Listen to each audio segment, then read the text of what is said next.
ang susuungin natin. Bundok na hindi mapapagod pero mabubusog. Ang mga Ilocano ay mga putok-batok lovers.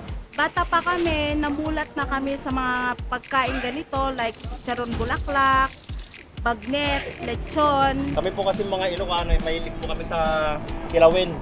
Kaya yung sahog nito, basta may suka, luya, saka sibuyas, ginagawa na po namin kilawin yun. Pagkain mga uod, paborito raw ng mga lokal. Lahat ng bumibili, sir. Titikman. Pwedeng tikman lang, may free taste. Oo, free taste. Pwedeng tikman nilang gano'n. Nang ipabenta. Sarap ah. Makakasama natin sa biyaheng ito ang kapuso artist Thea Tolentino. Di ba sabi ko sa'yo, sasama ako sa mga biyahe mo? Hindi ko naman alam na sa... Ay, ilang beses ko nang sinabi sa'yo, di ba? Nasasama nga ako sa biyahe mo! So, ito na nga oh. Dinala na kita ng tuwalya. Oh. Baka mo yan. Tapos, yun ba? Makeup mo nandito na rin. Diyan na. Lahat ng request ko nandyan? Nandiyan na po. Oh, buti naman.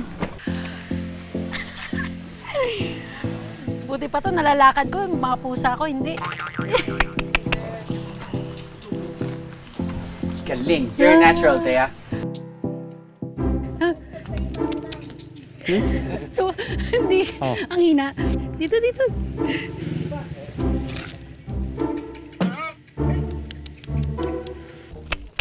Hey!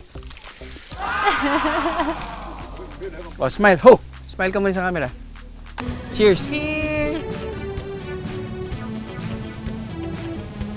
Yung texture, first time ko yung mga kain nito.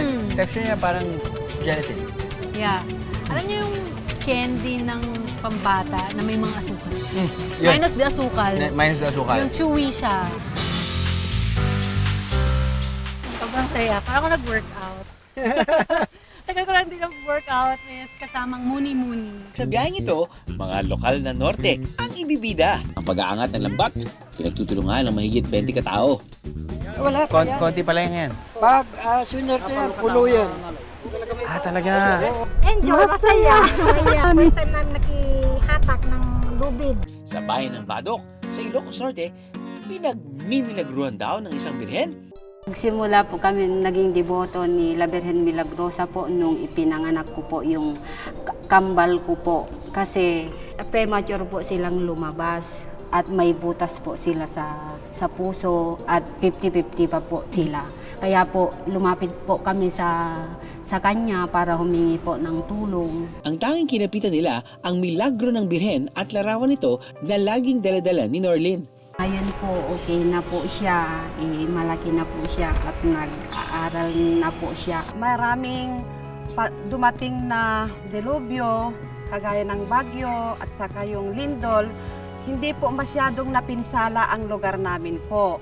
At saka yung may sakit noon, marami pong gumaling. At yung mga nagbo-board exam po, pumupunta po dito para mag-pray po. Sila, most of them, makakapasa po.